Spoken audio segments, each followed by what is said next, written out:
అందరికీ నమస్కారం. Welcome to juicy జున్ను వల్గస్. సూపర్ టేస్టీ అయిన ఆలు బీన్స్ కర్రీ అండి. చాలా బాగుంటుంది. నేను ఎలా వేసానో చూసేద్దామా. ముందుగా స్టవ్ మీద కడాయి పెట్టేసి వేడెక్కగానే ఆయిల్ వేసుకోవాలి. ఆయిల్ కాస్త వేడెక్కగానే జీలకర్ర వేసుకోవాలి. జీలకర్ర కాస్త నూనెలో వేగిన తర్వాత పొట్టు తీసిన ఎల్లిపాయలు కూడా వేసేసుకొని అవి కాస్త వేగనివ్వాలి.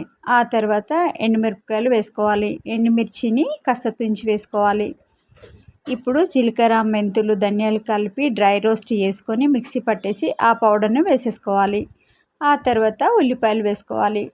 ఉల్లిపాయలు కాస్త వేగిన తర్వాత పచ్చిమిరపకాయలు వేసేసుకోవాలి. వేసుకొని ఒకసారి కలిపేసి కరివేపాకు రెబ్బలు వేసేసుకోవాలి. ఇప్పుడు మరొకసారి కలుపుకోవాలి. ఆ తర్వాత ముందుగానే కట్ చేసి పెట్టుకున్న ఆలు బీన్స్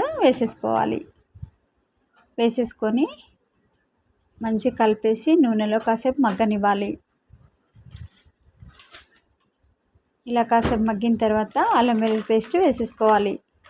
అల్లం వెల్లుల్లి పేస్ట్ వేసి మంచిగా ఒకసారి కలిపేసి ఆ తర్వాత పసుపు వేసుకొని ఆ తర్వాత రుచికి తగ్గట్టు ఉప్పు వేసుకోవాలి.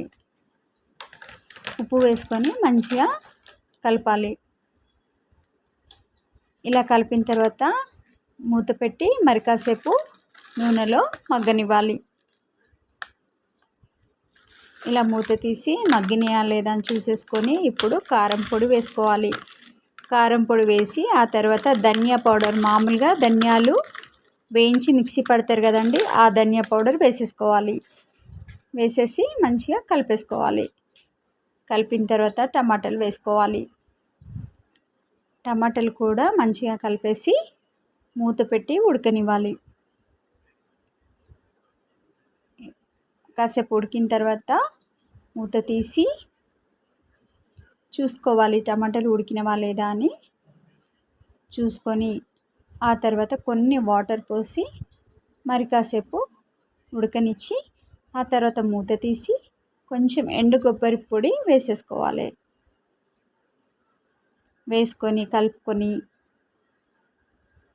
ఆ తర్వాత కొంచెం గరం మసాలా పౌడర్ కూడా వేసేసుకోవాలి.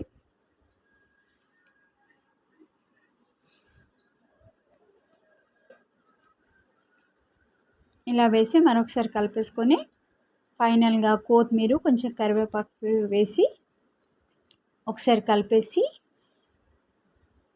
డిష్ అవుట్ చేసుకోవడమే ఫ్రెండ్స్. సూపర్గా ఉంటుంది. మీకు నచ్చితే మీరు కూడా ట్రై చేయండి.